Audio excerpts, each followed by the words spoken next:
Одиднава недела правиме напори одредени оделенија кои што во моментов не функционираа во ковид центри, да ги претвориме во оделенија каде што ќе можеме да зголемиме број на хоспитализирани пациенти. Пред се, одредени интернистички оделенија низ државата ќе се претворат во ковид оделенија. 8 септември, истото што го правеше во април и мај, ќе го прави и сега. Плюс тоа, Институтот за белодробни заболувања во Козле се зголемува да биде ковид центар со 60 кревети.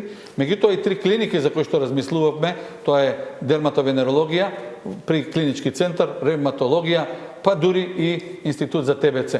Меѓутоа, пред него што дојдеме до тамо, имаме на располагање уште неколку опции, а тоа е интернистички оделенија во сите клинички болници низ државата.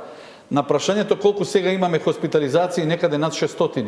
На прашањето колку можеме да одиме во ВИС со број на заболени и хоспитализирани повеќе од 1000. Значи, не ни е дошло до тамо да во моментот немаме капацитет. Проблеми се во моментов одредени специјалисти од областа на пулмологијата, кои што имаме намера да ги ротираме од институција во институција и дури приватните интернисти да ги вклучиме во дежурствата. Зошто пролетта, кога бројот на заразени и на починати беше многу помало од сега, мерките беа многу построги, а сега не се такви?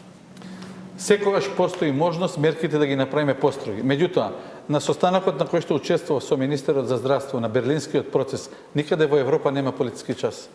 Има вонредна состојба и вчера, односно ова што се случува во Германија и Франција.